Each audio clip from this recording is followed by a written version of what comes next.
Hello once again and welcome back. This week we are back here on the Chevelle. Got a lot of small things to button up.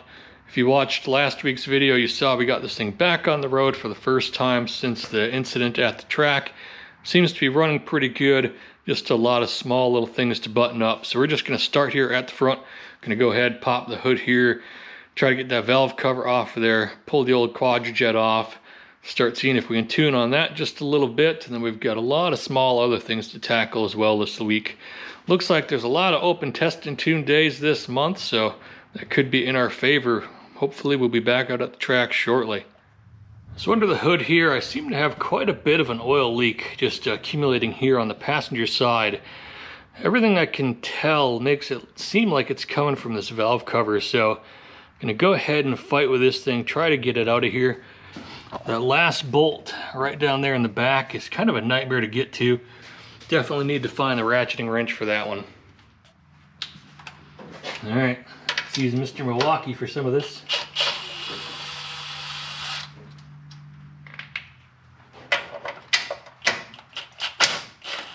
Man, some of those are in there a little tighter than I'd expect, probably from it leaking.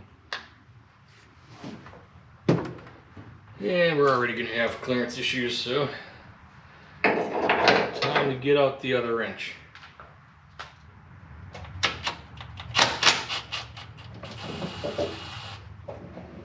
Alright, starting to get a little closer.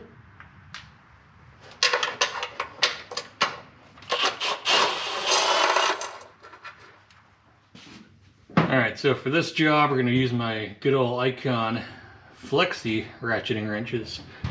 These things are pretty dang handy to have, but even despite, it's still kind of a pain to get in here, so let's see what we can do.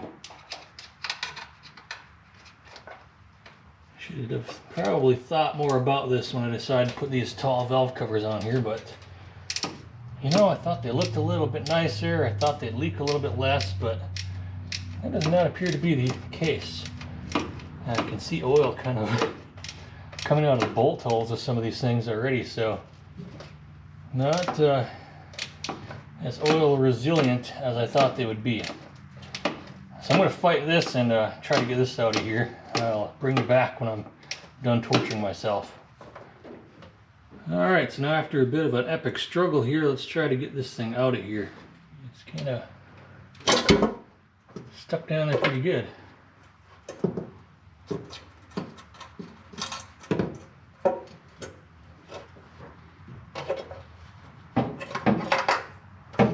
Come on. Let's just pull the old gasket out of there. Now let's see if it'll come out. Yeah, there we go. That looks like progress. Kind of. Definitely looks like she was leaking. So with the valve cover out of the way, we can just take a peek here and double check on everything, and it all looks really good under here. Very nice and clean, and this is the side that probably have the worst in terms of blow by and the bad cylinder and that sort of stuff, but looking very, very clean over here. So let's go ahead and see if we can get this gasket back on here and get this thing sealed up. So what I noticed here with the valve cover that I didn't pay much attention to before is that the gaskets that I've got have the little notches in there that usually kind of fit into cutouts along the actual cover, but this cover doesn't have any of those notches. So I'm wondering if that kind of just created a problem. So what I've been doing, if I can find a side where I've done it already, is I've been coming through with just my side cutters there and just cutting those notches out. That way the gasket will actually sit down inside there very nicely. I've put just a very thin layer of my very gooey, very old Permatex #2 down there just to kind of glue it in place. It's nice because it doesn't harden. If it gets into the oil, it kind of breaks down, stuff like that. It's not going to plug things up. So just going to finish cutting off these tabs here. Looks like I only got a couple left. Go ahead, set that in place, let that glue up for a minute or two, and we'll try to get this thing back in place. So here's the finished product setting up. Not a big fan of this valve cover here. It's got quite a bit of damage down here in this corner. You can kind of feel that this corner just kind of angles in towards the pan, which makes me wonder if that's why it's not sealing very well. But The other gasket that I pulled out of here was kind of a bit of a mess because it didn't have any of those tabs cut out. Looked like it was kind of squished out in various odd areas, so hoping this will actually seal up. Only way to know is to go ahead and throw it on there and see. It was a bit of a fight, but I got it back in there. Looks like the gasket's all seated all the way around. Got all the bolts tightened nice and evenly, so hopefully that'll stop the leak. Figured it wasn't worth recording the reverse order of taking it back off, so let's go ahead and try to get to that Quadrajet next. So the story I got on this Quadrajet is that it was set up for drag racing, and it was on a Monte Carlo, I believe with the 402 as well, running somewhere in the low mid 12s, that vicinity. They'd done a couple of tweaks and stuff like that I showed on a prior video, so I probably won't go into that much detail, but chances are they've just got spring tension set pretty light back here. I mean, it seems like it's reasonably tight to me. Doesn't seem like it's the softest, but we'll go ahead and pull it off of there, take it apart, clean it out, and we'll just throw the Amazon one on there for now. Just for giggles, we got to get some miles on the car, get that tank empty. And we've never run the Amazon Quadrajet on this configuration, so I want to see how well it performs now that we've actually got some horsepower. Alright, let's try to get this fuel line off of here without stripping everything out. Always a bit of fun. Ouch! Alright, got the fuel line broken loose, I believe. Yep. I think it's like 5/8 fitting, and then I got a 1 inch here on the big guy. Things are really easy to strip out. I've had really bad luck with these flared fittings as of late, so trying to be a little extra cautious today. Alright, let's go ahead and get our accelerator pedal disconnected and unbolt her. Alright, so with a little bit of help from Mr. Leverage here, I think I got it loose this time around. There we go. Try not to dump all the fuel out. Alright, let's go set this aside and get Mr. Amazon.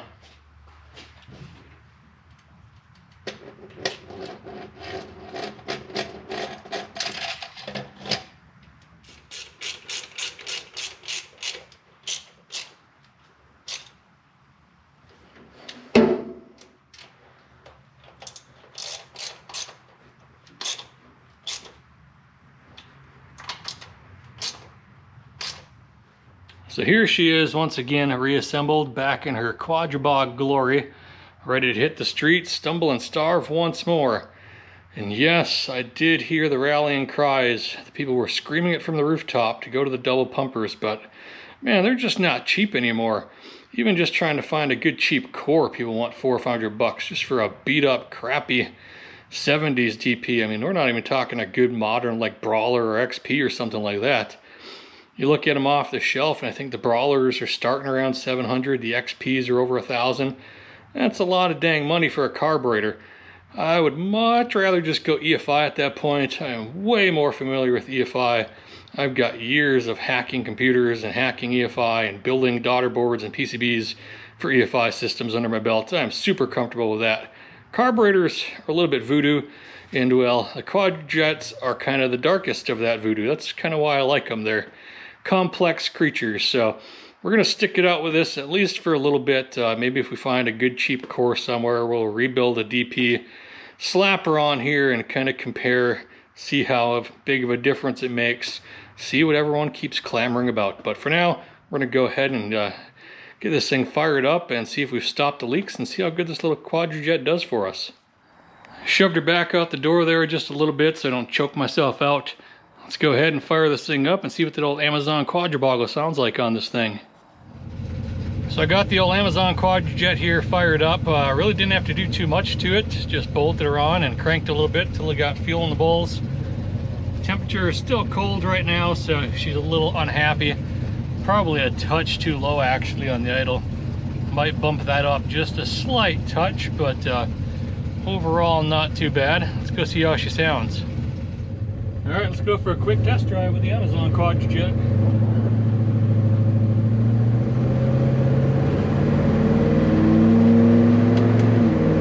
Almost forgot to shift.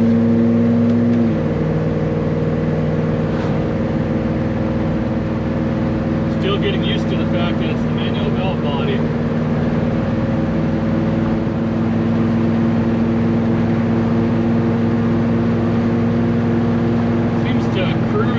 running just fine, and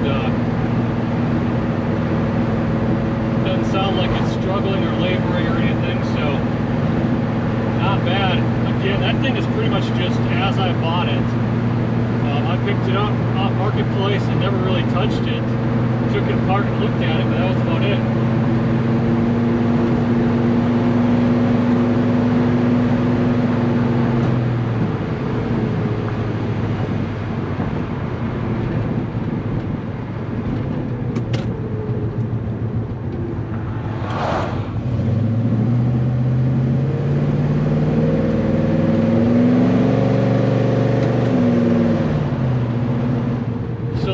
So far seems to be about the same. It's always difficult when you go from like two carburetors that are pretty much very equal and then try to compare them. If anything, this has less throttle resistance, maybe due to the way that the spring connects to it. I have to press on the throttle a whole lot less, which is kind of nice. Not really sitting there fighting with it the entire time.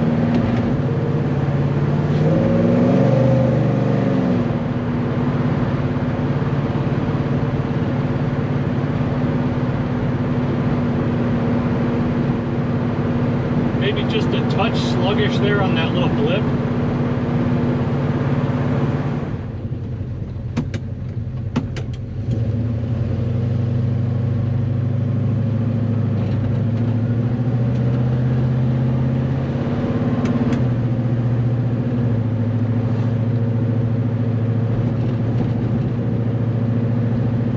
I've definitely got some exhaust leaks right at the back of the collectors. Not a big fan of the gasket and flange design that got set up for those things. Just does not seal very well. I'm not sure if maybe I should be using a donut or something in there instead of like the flat gasket. Just does not work very good at all.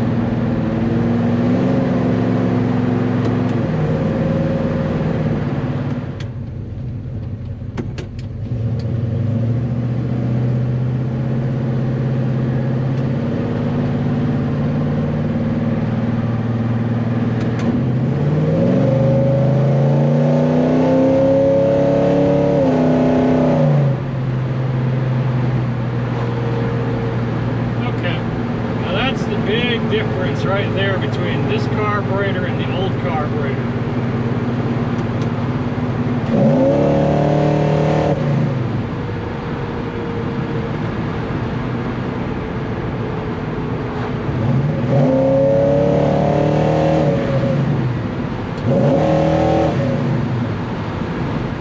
Okay, so you can tell that the secondaries on this one are hanging up ever so slightly on occasion before they're finally opening. So my choke rod might not be fully disengaging the lockout. But what's very different between this carburetor and the other carburetor is I have none of the quadrabog happening. I mean, as soon as I mash it, it takes off. If I kind of roll into it, it takes a while, and then I feel the secondaries open, which I think is that lockout. But it's a lot different than that other carburetor. It bogs first, and then the other one takes off.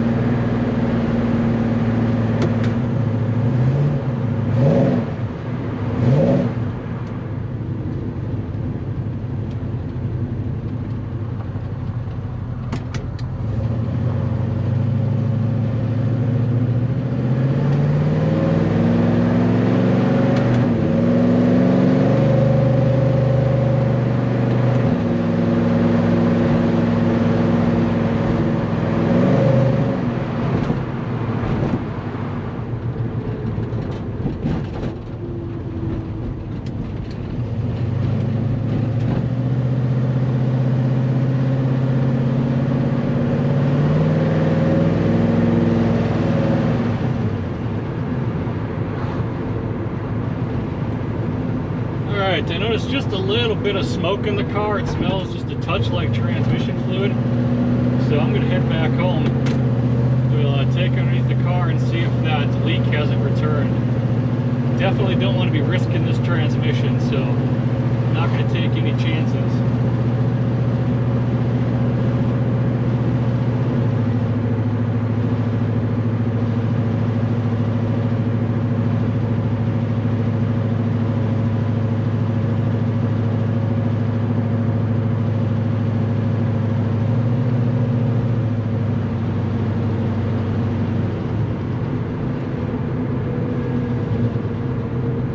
was getting just a little bit of smoke here inside the car again, just a faint touch and smell of transmission fluid. So I'm going to head back home, check underneath, and see if the leak is returned. I don't want to risk this transmission, so I'm going to play it safe. Now, the one cool thing about this combination with the manual valve body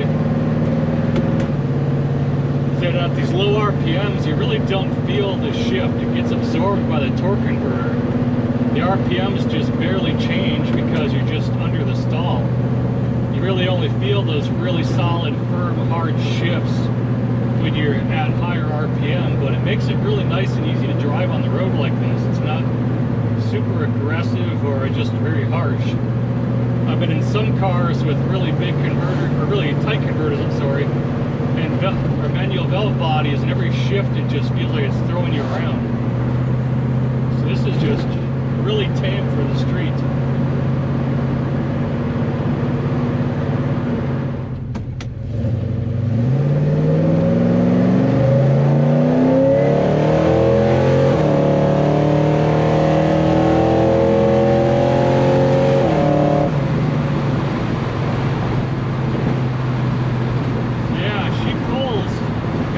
Very nice.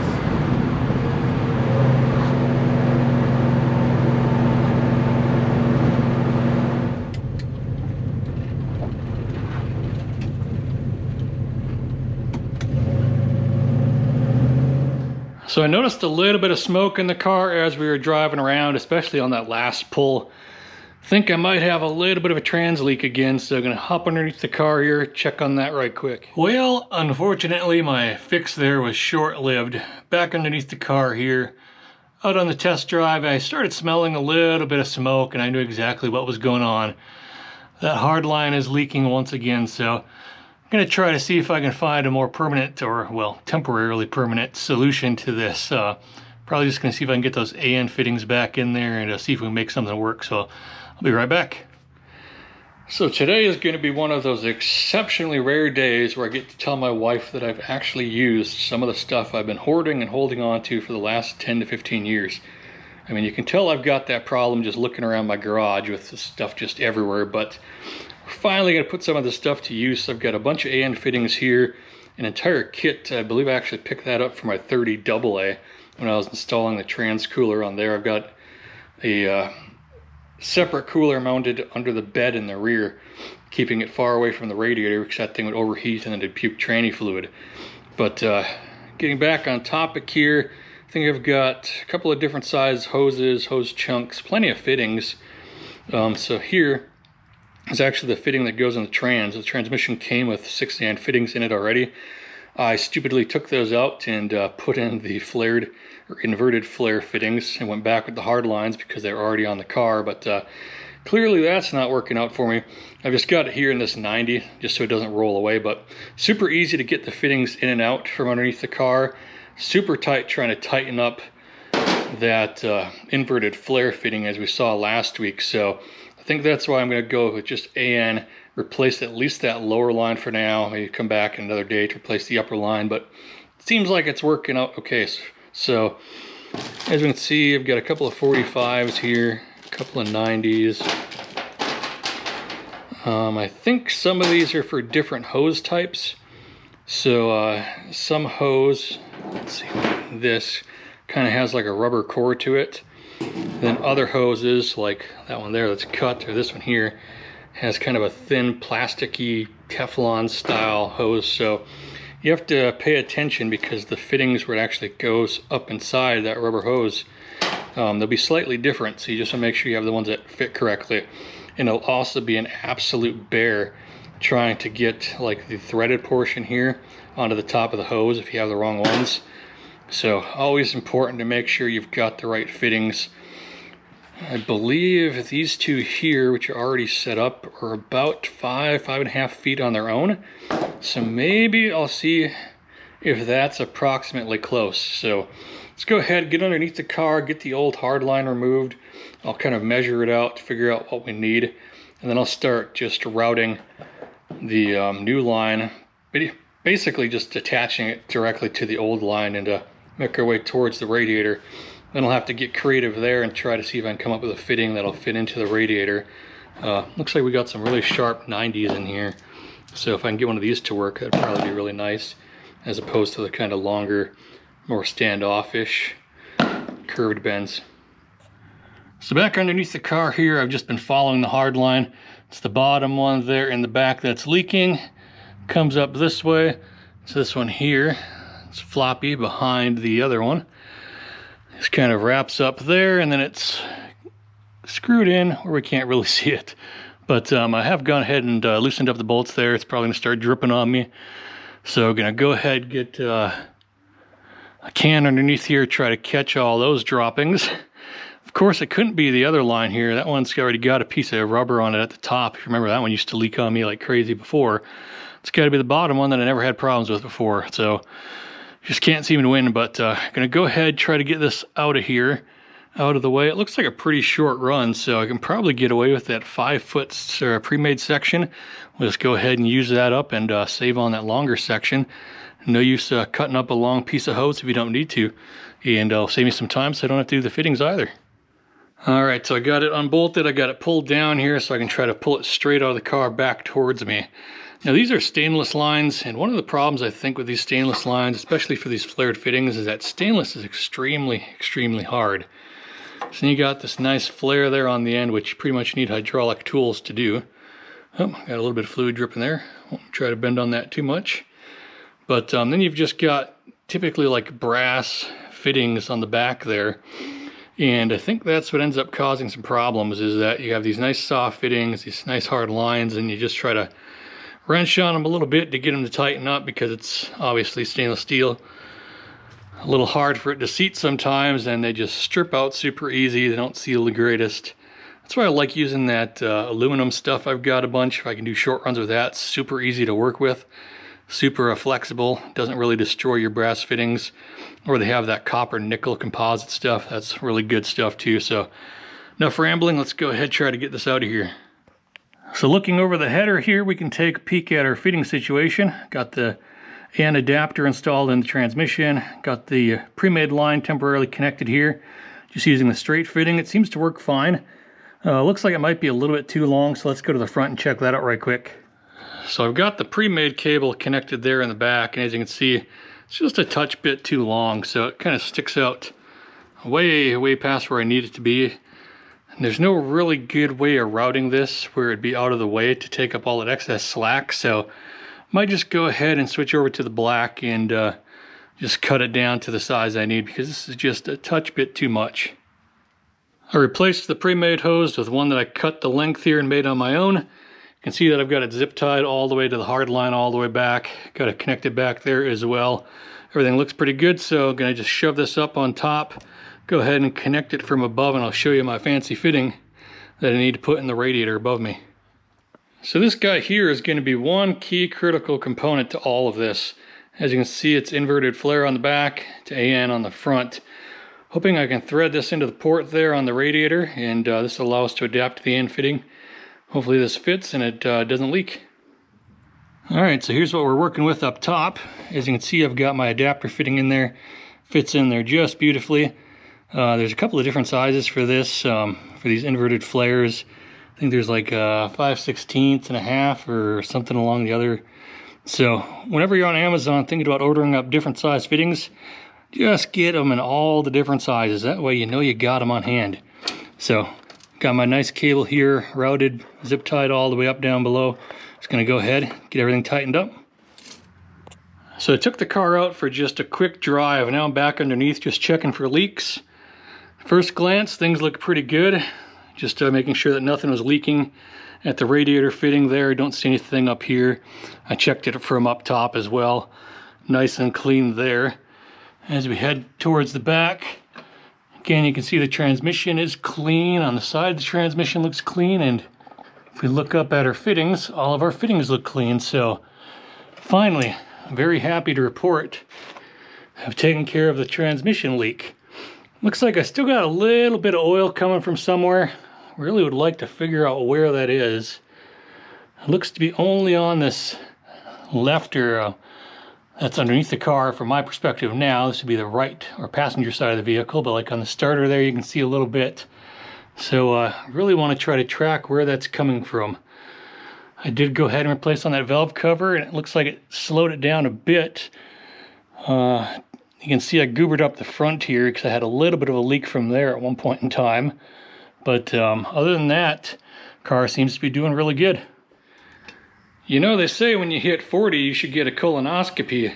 Don't think they meant you should get one each week, but we're going to go ahead and administer a follow-up exam here because the tank is down to about a quarter, maybe a touch under, and I want to see what that looks like. So I've got the old test along down there. I forgot to get the SD card, so I'm not recording directly on it, but probably picking it up just as good of the quality would be with the GoPro on the screen here is what you'd actually see on the SD card anyway, but can just barely make out the float there is on, let's see, the bottom in this perspective. Kind of looking at things a little weird here. And then you can just barely make out the sock there to the top. It's definitely getting pretty low down there in the tank. It does look like the sock is fully engulfed, but does not look like it would take much for sloshing to get that thing to suck air. And this is, I believe, at about a quarter of a tank. I'll check that out right quick on the meter after this, see what she says. But yeah, so probably was definitely not helping things by running this thing as low as I was. So I don't have the greatest lighting inside here, but you can see that it's pretty much at about a quarter or so. And you know, it's actually probably pretty close to actually what's there in the tank. Now, when I was out at the track, it was actually a little less than this. It was probably closer to an eighth. And the reason I thought there was more in there is because usually from about this point, I can only ever get around 8-9 gallons in that tank, and then it starts spraying out the filler tube. So it's nice to know now just how exactly accurate it is. So I'll just make sure that I've always got plenty of fuel in there, and that'll help keep from sucking air. I believe the issue I'm having with this setup and this Quadrajet at the moment is my choke rod right here. So it's attached to a little thermal coil here underneath this cover that once it heats up, it kind of unwraps or uncoils, and one end of the rod is attached to that coil, and it actually gets pushed up as it expands. And right now it's pushing up with a good bit of force because the engine has been sitting here heat soaking. So now when I push down on it, you'll see it's got quite a bit of spring tension to it, and it shoves it up with a vengeance. And if you notice in the back here, there's this little kind of free-floating lever of sorts. And what happens is when it's cold, this gets sucked down, and that lever swings forward, and it gets caught by the little pin there sticking out from the secondaries right here. And that'll actually lock out your secondaries from opening. What I think's happening is when this thing's kind of on the road, it's not so warm, is that this doesn't have as much tension, and it's kind of just flopping around in here, allowing the secondaries to occasionally be kind of locked out, and then as it kind of has G-forces, everything else, it kind of falls and opens up, then the secondaries might come on. So I think I might just bend this a little bit straighter so it applies just a little bit more tension. We'll go around, drive it a couple more times, see how that behaves. Other than that, you can try to play around sometimes and see if like the little diaphragm here is adjustable. That'll also impact how fast the secondaries will open.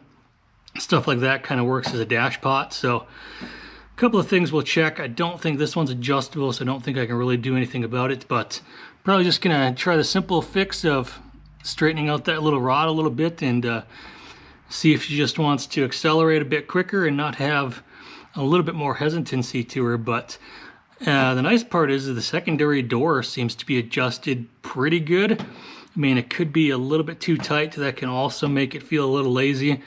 Otherwise, you get that thing keeping you locked out. So a couple of things we got to tweak on this one. It's certainly better than the Quadrajet where it just cuts out immediately and then takes off like the other carburetor, but looks like we're going to be doing a lot of secondary door adjustment in the future. So if we take a look at the OG Quadrajet, I've already gone through this thing once before. This thing was set up for drag racing. It came off like a mid-12s Monte Carlo from what I remember. I'll have to check with ET Enterprises again to remember exactly what the specs were of that vehicle, but it ran pretty good from what I recall him telling me. It runs pretty good on my car as well. I just have a little bit of the typical Quadrajet where you stomp the gas, has a little hesitation, and then she goes. Now a lot of the times that ends up being the secondary door here. This one does seem adjusted pretty good.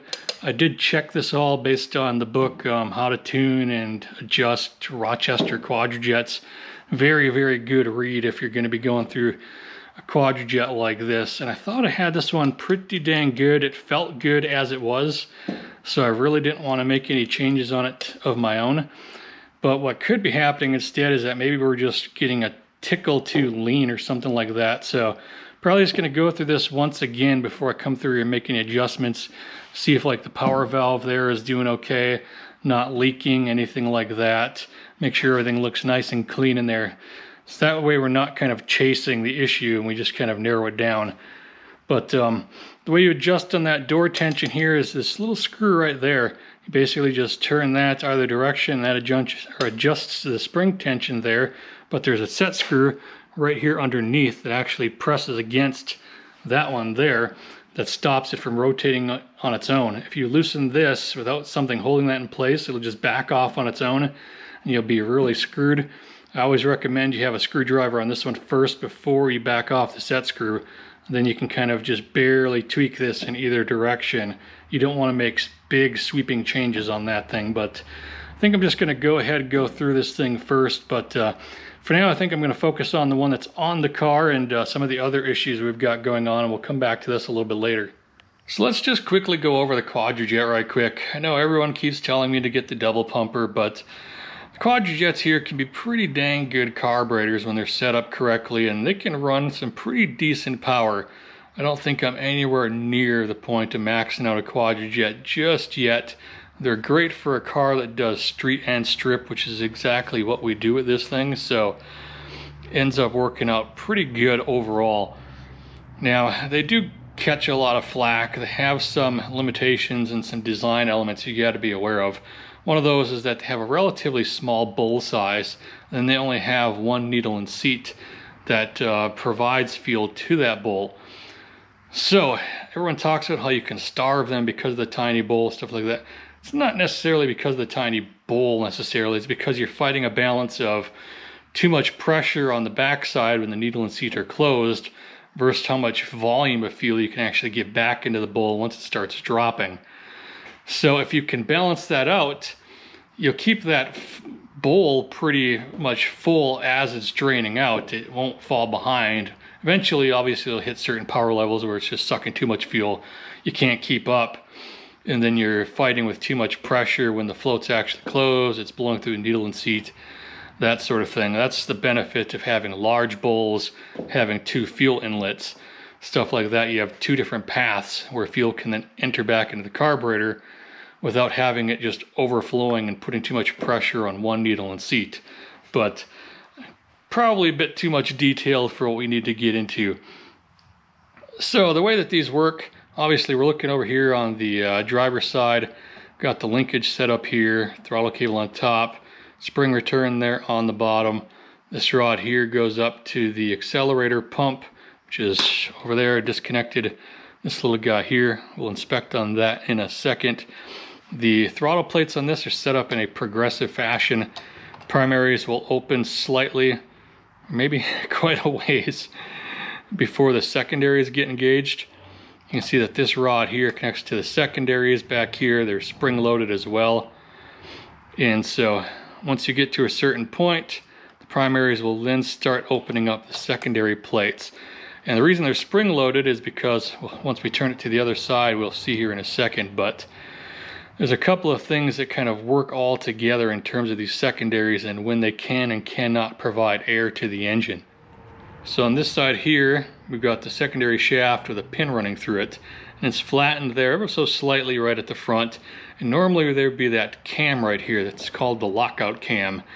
And when the choke rod is pulling this lever down, it releases all of these weights and the fast idle cam and everything else, and that little thing just kind of gets shoved back and it ends up trapping this cam. And that's why we saw that it's spring loaded on the other side. That allows the primary throttle plates to open to 100%, while the secondaries here are completely locked out. They will not open whatsoever. Now, on top of that, they've also got a vacuum component to all of this as well, that controls the butterflies on the top of the secondary, because you don't want these just kind of opening up immediately. Those would be like mechanical secondaries.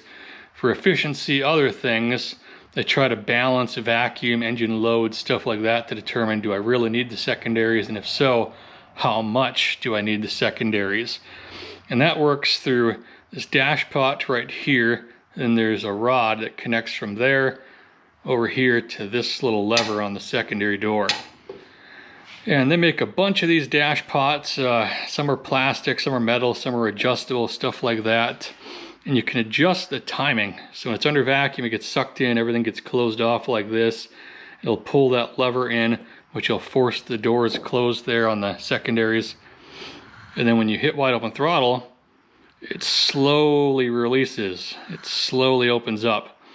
And there's a lot that goes into tuning those, whether you're trying to set it up for drag racing, whatever it might be. This one seems to just be a factory style one.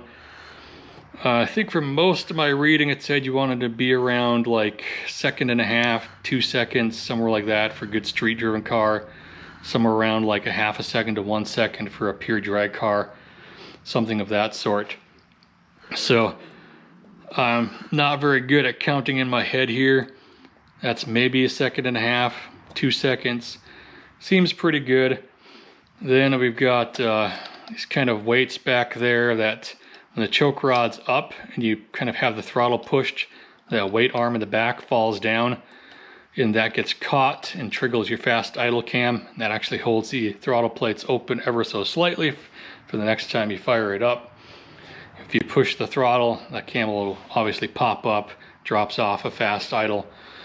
So back here, obviously the secondary doors have that spring I was talking about and showed earlier, and has an amount of spring tension to it that helps resist these things just getting sucked open by the engine vacuum that'll be pulling in and once these bottom plates open up. And that's where these adjustments all tie into each other.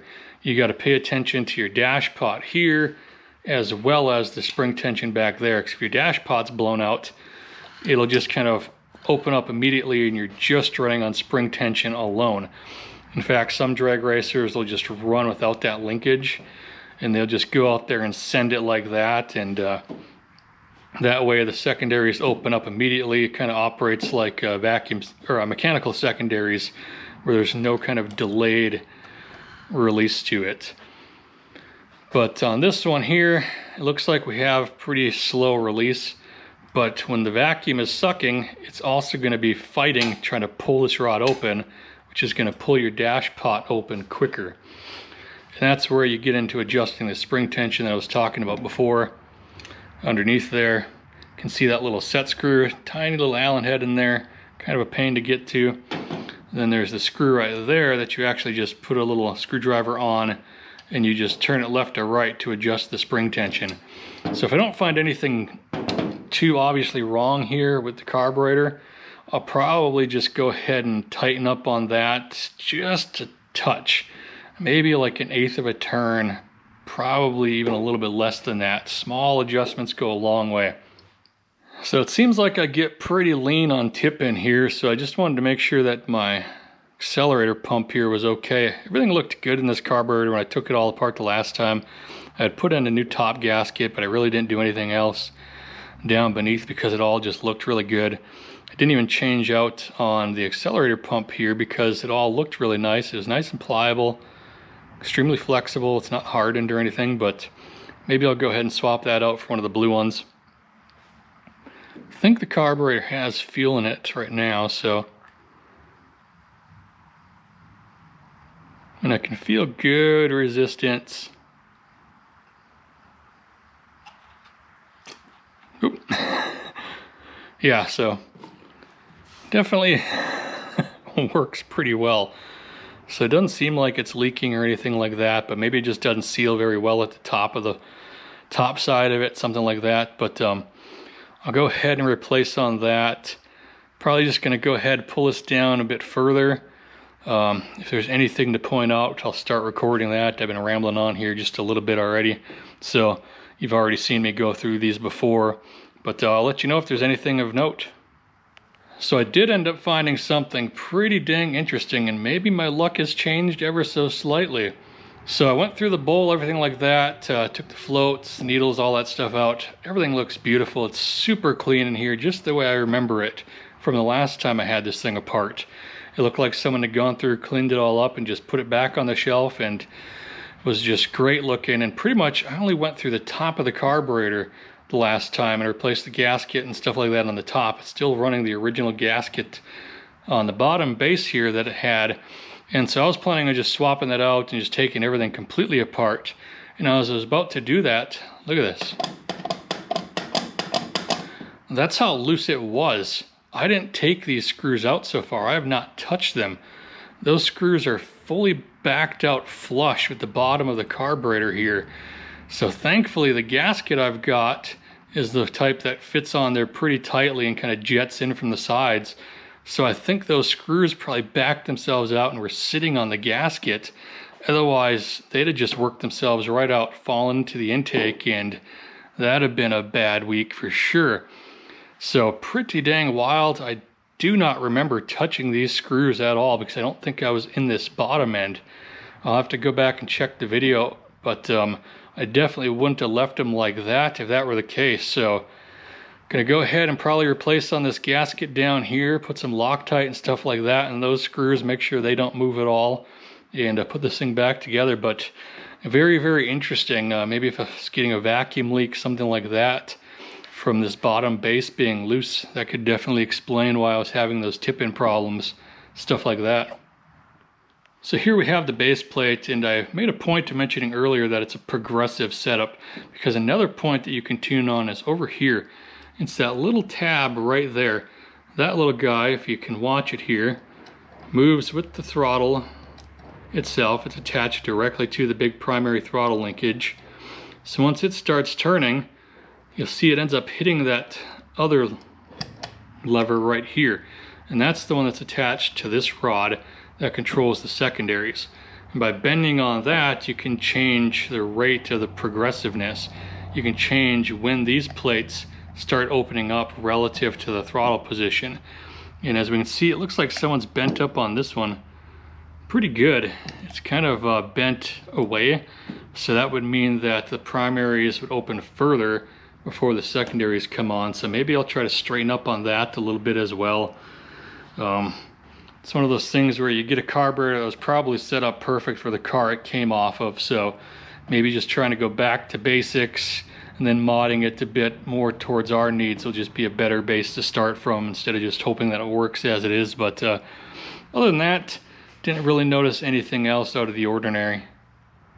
I ended up getting my pair of pliers out and just straightened up on that tab a little bit.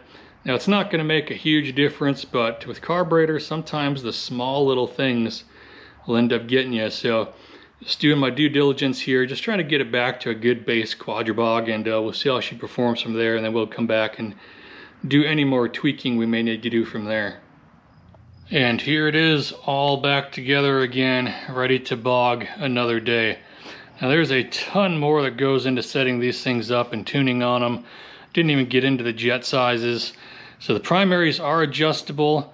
The secondaries use a fixed size jet, and you basically tune on the secondary fueling using the rods that are hung off of this hanger here. But you can also get different types of hangers, different types of rods, and then of course you got rods on your primaries as well, and then you got springs underneath the little power assist piston, as they call it, in there. So there's so much that goes into tuning the Quadrajet, and that's why they get such a bad name. That's why everybody hates them. You throw a Holly on there and you basically just swap jets, maybe adjust when your secondaries come on, stuff like that, and it's pretty much all you have to do.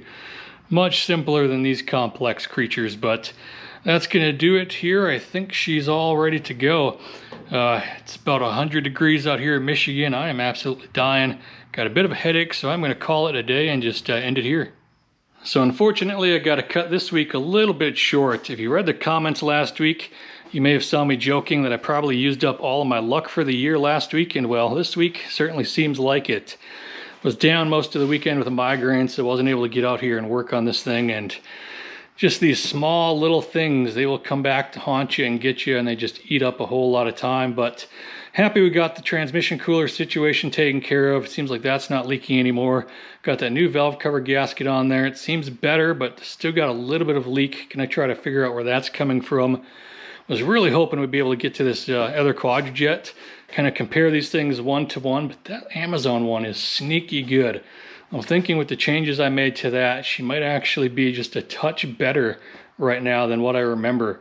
And it's probably a whole lot better, at least on the street right now, than the other one is, because the other one has that horrible quadrabog to it. So pretty impressed with that Amazon one. Still need to come through and try to get the shift lever pulled out on that. I keep pulling on it by accident. There's just so many things I wanted to get to this week, but you know, sometimes it just doesn't work out that way. So once again, just want to thank you all for watching, and I'll catch you next week.